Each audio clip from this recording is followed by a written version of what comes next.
दोस्तों, आज जो कॉमिक्स हम पढ़ेंगे उसका नाम है नागराशि कबर। और ये नागराशि दूसरी कॉमिक्स है, तो पढ़ते हैं इसको। नागराशि कबर। कुख्यात अपराधी प्रोफेसर नागमणि ने नागराज का आविष्कार आतंकवादी गिरोह के लिए किया था। एक ऐसा शख्स जो प्रत्येक परिस्थिति का मुकाबला कर सकता था। महाशक्तिशाली नागराज को गिरोह के सरदार बुलडॉग ने किराए पर प्राप्त कर लिया और नागराज ने असम में विनाश आरंभ कर दिया। लेकिन एक शक्तिशाली योगी महात्मा गोरखनाथ ने नागराज को अपनी गुप्त शक्तियों के बल पर पकड़ लिया। फिर नागराज के मस्तिष्क का ऑपरेशन कर उसे प्रोफेसर नागमणि के चुंगल से मुक्त करा दिया। नागराज नेकी के रास्ते पर निकल पड़ा और उसने कसम खाई कि वह दुनिया से सभी आतंकवादी गिरोह का सफाया कर देगा। बुलडॉग मेरा पहला शिकार होना चाहिए क्योंकि उसी ने मुझे किराए पर हासिल किया था। आसाम में उसके कई बेकार कैंप हैं। मुझे सबसे पहले साकू कबीला देखना चाहिए। यहाँ से वहीं सबके पास है। नागराज नागरसी की मदद से जंगलों को पार करता साकू कबीले की ओर बढ़ चला और फिर इन्हीं कैंपों से मुझे बुलडॉग के हेडक्वार्टर का पता चल जाएगा। एक रात का सफर तय करने के बाद नागराज सुबह साकू कबीले जा पहुंचा। यह मेरे लिए स्वर्णिम सवेरा है जो इन लोगों के लिए तबाही का अंधेरा लेकर आया है। नागराज बस्ती के खस्ता हाल होटल में जा पहुंचा। क्या तुम शेखू को जानते हो? वैसी बस्ती में रहता है। शेखू, ठहरो, वहां बैठो। पता नहीं शेखू का नाम सुनकर वह क्यों घबरा गया। उधर होटल मालिक होटल के पिछवाड़े जा पहुंचा। अगर यह वही आदमी हुआ तो मुझे वह दौलत जरूर मिलेगी जो इस पर लगाई गई है। पास ही के एक झोपड़े में घुसा। रोमो सुनकर खुश होगा। रोमो, मैं एक अच्छी खबर लेकर आया हूँ। फिर तो मैं सुबह सुबह तुम्हारा मुंह कड़वा जरूर करूंगा। मैंने उस आदमी को पा लिया जिसकी तुम्हें तलाश थी। मुझे तो हर उस आदमी की तलाश है जो पैसा पैदा कर सके। किसी दिन यह शराब तुम्हें ले डूबेगी। इसी शराब के कारण तुम्हारी ताकत शेखू से कम पड़ती जा रही है। मेरे दुश्मन शेखू का नाम ले किस तरह लिया तूने? सवेरे सवेरे कमीने, भाग जा वरना मैं तेरा गला काट दूंगा। रोमो, मैं तुम्हारा दोस्त हूँ। तुम्हें फिर से ताकतवर देखना चाहता हूँ और तुम भूल रहे हो कि मैं तुम्हारे लिए खुशखबरी लेकर आया था। मुझे गुस्सा बहुत आने लगा है। खैर बता, क्या खुशखबरी लेकर आया है? बहुत दिनों के बाद एक आदमी शेखू की तलाश में आया है और यह वही आदमी मालूम पड़ता है जिसने मूर्ति लूटी थी और जिसे जिसे शेखू तलाश करता फिर रहा है। तुम्हें कैसे यकीन कि यह वही आदमी है? शेखू ने मुझे उसका हुलिया बताया था। उसका कहना था कि इस हुलिया का आदमी कभी नजर आए तो तुरंत उसे खबर करके 5,000 रुपये इनाम हासिल कर लूँ। बेवकूफ, जिस आदमी को शेखू तलाश कर रहा है वह खुद शेखू को तलाश करने उसी की मांद में क्यों आएगा? मैं इस बारे में ज्यादा कुछ नहीं जानता, लेकिन हुलिया वही है। सांप जैसी आंखें उसकी खास पहचान है। मेरा दिल कहता कि यह वही आदमी है। जरूर वह मूर्ति लेकर आया होगा। इससे पहले कि वह शेखू के संपर्क में आए हम काम कर सकते हैं। सबसे पहले यह जानना जरूरी है वह नागराज ही है या कोई और।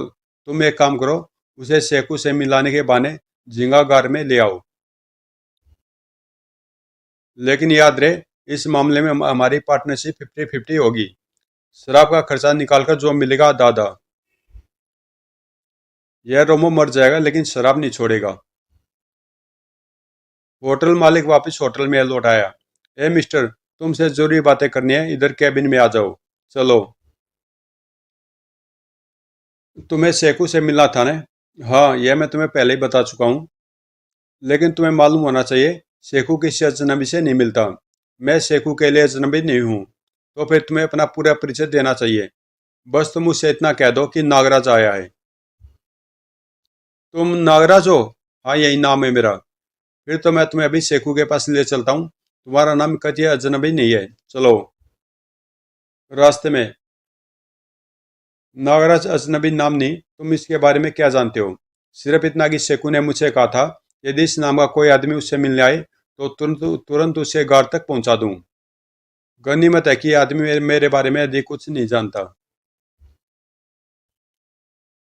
नागराज, बिल्कुल ये आदमी यही नाम बताया था शेखू ने।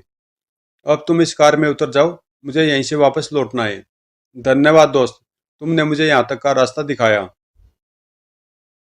रोमो, वह झिंगागार में उतर चुका है और वह 100% वही आदमी है। उसका नाम नागराज है। अब तुम होटल पर मेरा इंतजार करो। सबसे पहले मुझे शिकार का रास्ता बंद करना होगा, फिर चोर रास्ते से अंदर जाऊंगा। मेरा बेवकूफ़ दोस्त कालू कहता था कि शराब ने मेरी ताकत छीन ली, लेकिन अब भी मैं इन चट्टानों को उठा सकता हूँ। अगर मेरा बेवकूफ़ दोस्त मुझे चट्टान उठाते देख लेता तो सदगस खाकर बेहोश हो जाता।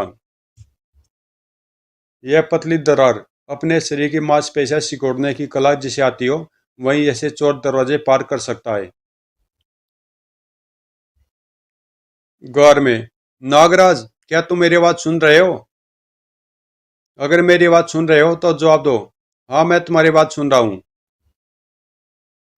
इसकी आवाज तीसरे मोड़ वाली गुफा से आ रही है।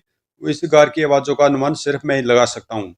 यह आवाज गूंजती है, जरा सी आवाज पूरे गार में सुनाई पड़ती है और अंदाजा लगाना मुश्किल होता है कि आवाज कहाँ से आई है। हैरान होने की जरूरत नहीं नागराज, मैं ठीक तुम्हारे पीछे खड़ा हूँ। क्या तुम शेखू हो? हाँ, मैं ही शेख हूँ, मूर्ति का नागराज। पहले मैं तुम्हारी पहचान करूंगा कि तुम शेखू ही हो या कोई और। अपनी दाई हथेली दिखाओ। तुम शेखू नहीं हो। बुल्डा के सभी क्षेत्रीय सरदारों के हाथ में एक चिन्ह गुदा होता है, वह तुम्हारी हथेली पर नहीं है। ये रहा मेरी हथेली का निशान, सोए। मैं मास्टर रोमो हूँ। रोमो जो इस दुनिया में सिर्फ एक है और अकेला, जिसके पुरखे ताकत की पूजा करते थे और जो मुझे विरासत में मिली है। मार्शल आर्ट्स में इसे मंकी ब्लॉ कहते हैं नागराज। ये हाथापाई बंद करो और पहले मेरी बात सुनो। मास्टर रोमो अपने प्रतिद्वंदी को बोलने का मौका जरूर देता है, बोलो। तुमने मुझे यहाँ बुलाकर घेरने की कोशिश क्यों की? क्या दुश्मनी है तुम्हारी मुझसे? हाँ, यह बात तुम्हें जरूर पूछनी चाहिए, इसका तुम्हें हक है। नागराज, तुम वह शख्स हो जो असम के पौराणिक मंदिर से करोड़ों की मूर्ति चुरा कर ले गए थे, और जिन लोगों के लिए तुमने यह काम किया था, मूर्ति अभी तक उन्हें नहीं पहुंचाई। इसका मतलब वह मूर्ति अभी तक तुम्हारे कब्जे में है और मैं उसे हासिल करना चाहता हूँ। क्या तुम्हारा संबंध शेखू से है? कभी था, जब मैं उसके लिए भाड़े का कातिल बनकर चंद रुपए पा लेता था। मैंने इस गिरोह के लिए बड़े बड़े काम किए, लेकिन फिर मुझे इस कारोबार से नफरत हो गई और मैंने शेखू के लिए काम करना छोड़ दिया। लेकिन मैं तुम्हें ऐसे बातें बताने नहीं आया हूँ, मैं तुमसे मूर्ति हासिल करने आया हूँ। मूर्ति मेरे पास नहीं है और नहीं तुम उसे हासिल कर सकते हो। ठोक ठोक। सोए। आदमी जानदार है, लेकिन अकल दुरुस्त नहीं है। इसकी अकल दुरुस्त करनी होगी। वो तो तुम मार्शल आर्ट्स भी जानते हो और यह है तुम्हारा असली रूप। ठोक। स्नेक हैंड का माहिर है। ठोक ठोक। तड़ोक। ओह। ठोक तड़ोक। सोए सोए। मैं चाहूं तो तुम्हारी जिंदगी छीन सकता हूँ रोमो। भले ही तुम मास्टर हो, लेकिन मेरे मुकाबले नहीं ठहर सकते। पहली बार मेरा पाला किसी उस्ताद से पड़ा है। मैं अपनी शिकस्त काबू कबूल करता हूँ। तुम चाहो तो मेरी जिंदगी छीन सकते हो, क्योंकि मैंने तुम्हारे साथ बहुत बुरा सलूक किया। झींगागार में फंसा मेरा शिकार आज तक निकल नहीं पाया। तुम पहले व्यक्ति हो जिसकी शक्ति अपरंपार है। मैं तुम्हारी गुस्ताखी को माफ करता हूँ, लेकिन गिरोह के लोग इस गुस्ताखी की सजा मुझे जरूर देंगे। मैं कुत्ते की मौत नहीं मरना चाहता हूँ, इसलिए बेहतर है कि तुम मुझे यहीं कत्ल कर दो। जिस गिरोह की बात तुम कर रहे हो वे मेरे दुश्मन है। मैं इस बुराई के विरुद्ध लड़ने वाला एक सिपाही सालार हूँ। मूर्ति उसी मंदिर में पहुंच चुकी है जहाँ से चुराई गई थी। अगर यही बात है तो मैं तुम्हारा सिपाही बनकर कुत्ते की मौत मरने के लिए भी तैयार हूँ। सिपाही नहीं, दोस्त। नागराज, तुम सचमुच महान हो। मैं बाहर निकलकर गार का दाना खोलता हूँ। इसकी कोई जरूरत नहीं दोस्त, मैं भी तुम्हारी तरह इस दरार से निकल सकता हूँ। दोनों झिंगागार से बाहर निकले। इन लोगों ने मुझे नशे का आदी बना दिया ताकि हर समय मुझे पैसे की जरूरत महसूस होती रहे और मैं इनके लिए काम करता रहूं। लेकिन एक मासूम लड़की की हत्या ने मेरे मन में उनके प्रति नफरत भर दी। उसे मेरे सामने कत्ल किया गया। मैं शराब पीता रहा और उसे बचा नहीं सका। ऐसा लगता है उसकी आत्मा मेरे इर्द गिर्द भटकती रहती है। उसकी हत्या क्यों की गई? यह एक दिल हिला देने वाली कहानी है, एक देशभक्त जासूस की मदद करने वाली लड़की की। यह किस्सा 6 माह पूर्व का है, जब मुझे काम सौंपा गया था। मास्टर रोमो, हेडक्वार्टर से तुम्हारे लिए एक नया काम आया है। किसी के कत्ल का मामला होगा शेखू। हाँ, हेडक्वार्टर ने बेगार कैंप के नाम से जो प्रशिक्षण केंद्र खोला है, वहां से एक मजदूर भाग निकला था। वह दरअसल एक जासूस था। हर इलाके में नाकेबंदी की गई, परंतु उसका कोई सुराग नहीं मिला। ताज़ा सूचना के अनुसार वह बिल्लौरी बस्ती के करीबी जंगल में छिपा हुआ है। मालूम हुआ कि एक लड़की उसे जंगल में खाना देने जाती है।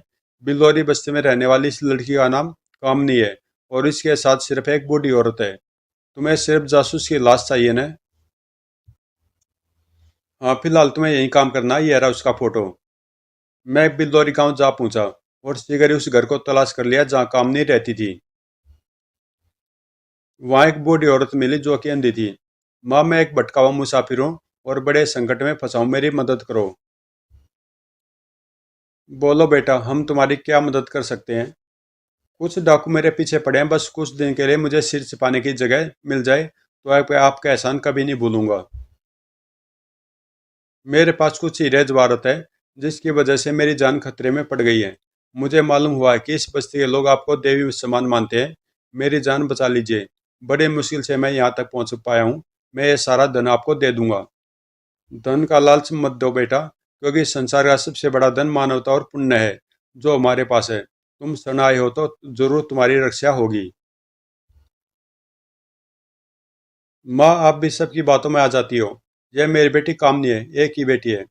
मुझ पर शक मत करो लड़की, मैं सचमुच मुसीबत में हूँ।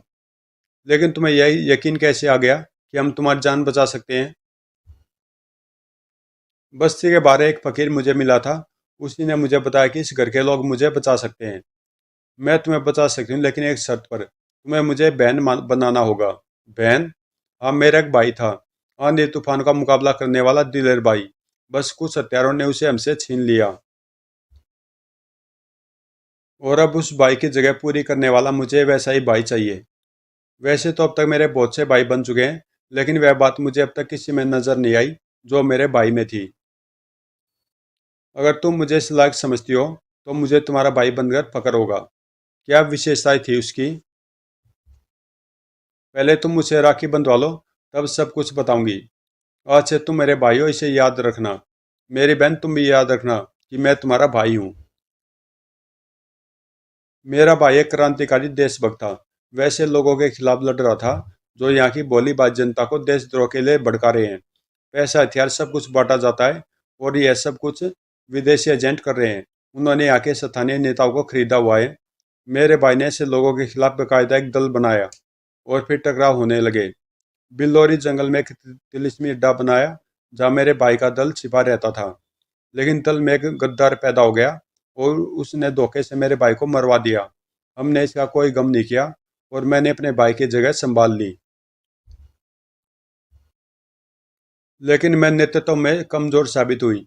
उधर हमारे दल के आदमियों को चुन चुनकर मारा जा रहा था। दल बिखर गया और अंततः मैं अकेली रह गई। काश मेरे भाई जैसा नेतृत्वशाली भाई मुझे मिल जाए तो यह दल फिर से गठित हो सकता है, और देशद्रोहियों के खिलाफ भरपूर जंग लड़ी जा सकती है। बस यही मेरे जीवन का उद्देश्य है। तुम्हारे भाई का क्या नाम था? वैसे तो उसका नाम नारायण था, लेकिन वह काला चीता के नाम से जाना जाता था। काला चीता? हे भगवान, काले चीता की हत्या तो मेरे हाथ हुई। क्यों, तुम परेशान क्यों हो गए? ऐसी कोई बात नहीं, दरअसल यह नाम मैंने कहीं सुना था। मैं तुम्हें पास के जंगल में भी नहीं, उन्हीं तिलिस्मी खंडरों में छिपा दूंगी। वहां कोई डाकू तुम तक नहीं पहुंच सकता। उस लड़की ने मुझे अपना भाई बनाकर बिल्लौर के जंगल में छिपा दिया, और उसी प्रकार मुझे खाना बेचती रही जैसे दूसरे जासूस को। मैं अपना काम खत्म करके वहां से भाग निकला। यानी तुमने उस जासूस की हत्या कर दी? हाँ, मेरी तरह वह भी कामनी का भाई बना हुआ था। तुमने बहुत बुरा किया। हाँ, इस बुराई की वजह से कई रातों तक मुझे नींद नहीं आई। फिर एक दिन मुझे मालूम हुआ कि कामनी को पकड़ लिया गया। कामनी को क्यों पकड़ा गया? बुलडॉग के आदेश पर। उसे शक था कि जासूस ने उस लड़की को कुछ महत्वपूर्ण जानकारियां दी हैं। कामनी को यातनाएं देकर उसकी पूछताछ की जाती रही, फिर उसकी हत्या कर दी गई। तुम्हारी आंखों के सामने हत्या की गई। मैं शराब के नशे में था, लेकिन उसके बावजूद मुझे उसकी चीखें आज तक याद हैं। नीच आदमी, तुम अपनी बहन को नहीं बचा सके। इसलिए कहता हूँ नागराज, तुम मेरा कत्ल कर दो। हाँ, मैं अपनी बहन का हत्यारा हूँ। अगर तुम उसे बचा नहीं सके तो फिर तुम्हें इसका भरपूर बदला लेना चाहिए था। इसके लिए धन, ताकत और गिरोह की जरूरत मुझे महसूस हुई, क्योंकि मैं अकेला उनके सामने चींटी समान हूँ। इसलिए मैं तुमसे मूर्ति हासिल करना चाहता था। क्या उन लोगों को मालूम है कि तुम विद्रोह पर उतर आए हो? नहीं, इसका उन्हें कोई कतई एहसास नहीं। वे तो मुझे शराबी और निकम्मा समझकर अब कोई काम नहीं लेते। एक बात याद रखो रोमो, अब तुम सिर्फ इसलिए जिंदा हो क्योंकि तुम्हें कामनी का सपना साकार करना है। इस खेल में तुम विभीषण की भूमिका अदा करोगे और मैं राम की। इस तरह रावण की लंका भस्म हो जाएगी। अभी हम शेखू के पास चल रहे हैं, लेकिन उसे हमारी योजना का पता नहीं चलना चाहिए। अब मुझे फिर शराब की तलब महसूस हो रही है। दोनों वापस उसी बस्ती में लौट आए। हम रात के अंधेरे में शेखू तक पहुंचेंगे। बस्ती में अंधेरा फैल गया। अब यह शराब पीनी बंद करो और मुझे शेखू के पास ले चलो। हाँ, अब तक वह अफीम की खेती से लौट चुका होगा। यह जो गोल घेरे में झोपड़ियां बनी है सब शेखू की है। इसके बीच एक बड़ा दालान है जिस पर शेखू का मकान खड़ा है। उस गेट से अंदर जाया जाता है। गेट पर स्टैंडगनधारी खड़े हैं। वहीं रुक जाओ, कौन हो तुम लोग? अबे मैं रोमो हूँ, गधे की औलाद, तुम सबका बाप। यह शराबी बॉस का मुंह लगाए, लेकिन इसके साथ कौन है? यह मेरा भाई है, काम मांगने आया है। रोमो की इतनी बेकदरी कि तुम उसे रोकने की हिम्मत कर सको? जाने दो, इससे मुंह क्यों लगते हो? ठीक है, जाओ। शेखू दालान में बैठा था। रोमो आया बॉस, अपने भाई को साथ लाया है, उसे यहाँ भेज दो। मैं रोमो का भाई नहीं हूँ और तुमसे अकेले में बात करना चाहता हूँ। क्या मतलब, कौन हो तुम? नागराज। नागराज? सबूत चाहिए तुम्हें इसका? नहीं, मुझे इसकी जरूरत नहीं रोमो। किसी गलत आदमी को यहाँ नहीं ला सकता। तुम सब लोग नागराज के स्वागत के लिए जश्न जश्न की तैयारी करो। हम तुम्हें तलाश कर रहे थे नागराज। रोमो तुम्हें कहाँ मिला? करीब के जंगलों में रास्ता भटक गया था। वह रोमो मुझसे टकरा गया और मुझे फिर यहाँ ले आया। मूर्ति कहाँ है? फिलहाल मैंने उसे कहीं छिपा दिया है। उसकी वजह से एक जादूगर मेरे पीछे पड़ गया था। उस जादूगर की वजह से हम पहले भी बहुत नुकसान उठा चुके हैं। मूर्ति उसके हाथ तो नहीं लगी, नहीं, लेकिन फिलहाल उसे हासिल करना भी संभव नहीं है। इस समय सबसे आवश्यक काम है मेरी बुलडॉग से मुलाकात होना, और उसकी व्यवस्था तुम कर सकते हो। मैं हेडक्वार्टर को तुम्हारा संदेश पहुंचा दूंगा। फिर जैसा आदेश ऊपर से प्राप्त होगा, उसी के अनुरूप काम किया जाएगा। नागराज के स्वागत में जश्न मनाया गया। तुम्हारे संबंध में बहुत चर्चा सुनी है नागराज। क्या अपनी कला का प्रदर्शन करोगे? मैं अपनी कला का सार्वजनिक प्रदर्शन की चीज नहीं समझता। Hello Shekhu, group number 5 on the line, over. Headquarter 0, control station, over. Nagraj आगे स्टेशन 5 में मौजूद है और सुपर बॉस से मुलाकात करना चाहता है, ओवर। जो आपका इंतजार करो, ओवर। कुछ समय उपरांत सुपर बॉस का हुक्म है कि नागराज को खत्म कर दो। नागराज को खत्म? हेलो, मेरे कानों को धोखा तो नहीं हुआ? नागराज ने हमसे गद्दारी की है, उसे खत्म कर दो, ओवर एंड ऑल। शेखू ने अपने वफादार साथियों को तुरंत बुलाया। चारों तरफ मोर्चाबंदी कर दो। नागराज किसी भी रास्ते से निकलने न पाए, उसे खत्म करने का ऐलान है। Okay boss. वह बचकर नहीं निकल सकता। फिर शेखू ने रोमो को तलब किया। बहुत दिनों से मैंने तुमसे काम नहीं लिया। क्या तुम्हारी ताकत आज भी बरकरार है, या शराब ने तुम्हें खोखला कर दिया? काम बताओ उस्ताद, और काम की कीमत बताओ। तुम्हें आम खाने से मतलब होना चाहिए, पेट गिनने से नहीं। तुम्हें नागराज की हत्या करनी है क्या? वह तुम पर यकीन करता है, तुम उसे आसानी से ठिकाने लगा सकते हो। और अगर वह तुमसे बच निकला तो बारदू से लोग उसके स्वागत के लिए तैयार मिलेंगे। 1 लाख रुपया नगद मिलेगा। 1 लाख रुपया? इसके लिए तो मैं अपना भी कत्ल कर सकता हूँ। लेकिन क्या मैं पूछ सकता हूँ, यह फैसला अचानक कैसे हुआ? सुपर बॉस का ऑर्डर आया है। रोमन नागराज के पास पहुंचा, जो एक झोपड़ी में शेखू का मेहमान बना हुआ था। तुम्हारे कत्ल का फरमान लेकर आया हूँ। इसका मतलब भेद भेद नहीं रहा। इतनी जल्दी शुरुआत हो जाएगी, मुझे उम्मीद नहीं थी। तुम मुझे जख्मी करके यहाँ से भाग निकलो, और मैं बताता हूँ कि भागने के लिए तुम्हें कौन सा रास्ता अपनाना है। नहीं रोमो, जिन लोगों को मालूम हो चुका है कि नागराज ने गद्दारी की है, वे तुम्हारी गद्दारी से भी वाकिफ होंगे। इसलिए मैं तुम्हें साथ लेकर ही जाऊंगा। अगर उन्हें मेरी गद्दारी का पता चल गया था तो फिर उन्होंने मुझे तुम्हारे कत्ल के लिए एक मोटी रकम की पेशकश क्यों की? इसका जवाब मैं तुम्हें दूंगा। ओ शेखू, तुम हमारी बातें सुन रहे थे? मैं अपने कमरे में बैठकर भी तुम्हारी बातें सुन सकता था। देखो, इस गुलदस्ते में क्या है। माइक्रोफोन। मैंने कच्ची गोलियां नहीं खेली नागराज। आश्चर्य इस बात का है कि रोमो को तुमने अपने फ्रेम में कैसे ले लिया। Don't move. मेरे साथ सच्चे निशानेबाज हैं। मेरा ख्याल था कि 1 लाख के लालच में रोमो तुम्हें कत्ल कर देगा, या फिर तुम रोमो को कत्ल कर दोगे। फिर तुम में से एक रहेगा जिसे बाहर निकलते गोलियों से भून दिया जाएगा। लेकिन तुम तो कहते थे कि सुपर बॉस का हुक्म है। सुपर बॉस के हुक्म के बाद ही तो मुझे तुम्हारी गद्दारी का एहसास हो गया रोमो। बहरहाल, अब दोनों मरने के लिए तैयार हो जाओ। डिट फुस। ओए। अपने साथियों पर सांपों का हमला होते देख चेकू भाग खड़ा हुआ। कम ऑन रोमो, जमीन से चिपक जाओ। धौई धौई डिट फुस। उनकी गोलियां मेरा पीछा करेंगी। मैं उनका सारा ध्यान अपनी तरफ केंद्रित कर रखूंगा और इस बीच तुम फरार हो सकते हो। मैं पीठ दिखाकर भागने वालों में से नहीं हूं। तुम्हें अकेले छोड़कर नहीं भाग सकता उस्ताद। अभी मेरा भी कमाल देखो। ओह, नागराज तो सांप की तरह तेजी से रेंगता निकल गया। मुझे भी अपनी कला का प्रदर्शन करना चाहिए। और धौं धड़ोम। इधर रोमो छप्पर फाड़कर कूदा और याई। उधर फुस। ठोक ठोक ठोक तड़ोक। फुस। जिप। शेखू के अड्डे पर तबाही के बादल मंडराने लगे। ले बाग का खेल देख। कुप कुप। सांप। सोए सोए सांप। तभी शेखू भाग रहा है, मगर शेखू को नागराज से नाग ने रोक लिया। बाप रे सांप। बस्ती में शोर मच गया। लोग बस्ती छोड़कर भागने लगे। झोपड़ियां भीषण आग की लपटों में गिर चुकी थी। तू जिंदा रहकर हमारे काम आ सकता है। रोमो अब तक नहीं आया। मैं यहाँ पहले से तुम्हारा इंतजार कर रहा हूँ दोस्ताद।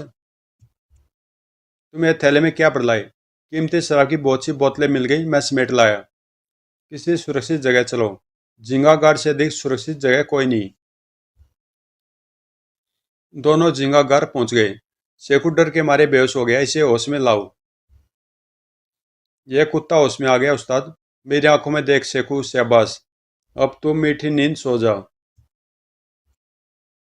नागराज ने शेखू को अपनी सर्पीली आंखों से सम्मोहित कर डाला। बुलडॉग के दिन कितने स्टेशन काम कर रहे हैं? 7। सातों की पूर्ण जानकारी दो। सम्मोहित अवस्था में नागराज ने शेखू से बहुत सी बातों की जानकारी हासिल कर ली। उस्ताद, तुम तो जादूगर भी हो। शेखू जैसे 6 बॉस और हैं जो बुलडॉग के दिन काम कर रहे हैं। इस तरह बुलडॉग के गिरोह की रीढ़ में 6 जोड़ और बाकी हैं।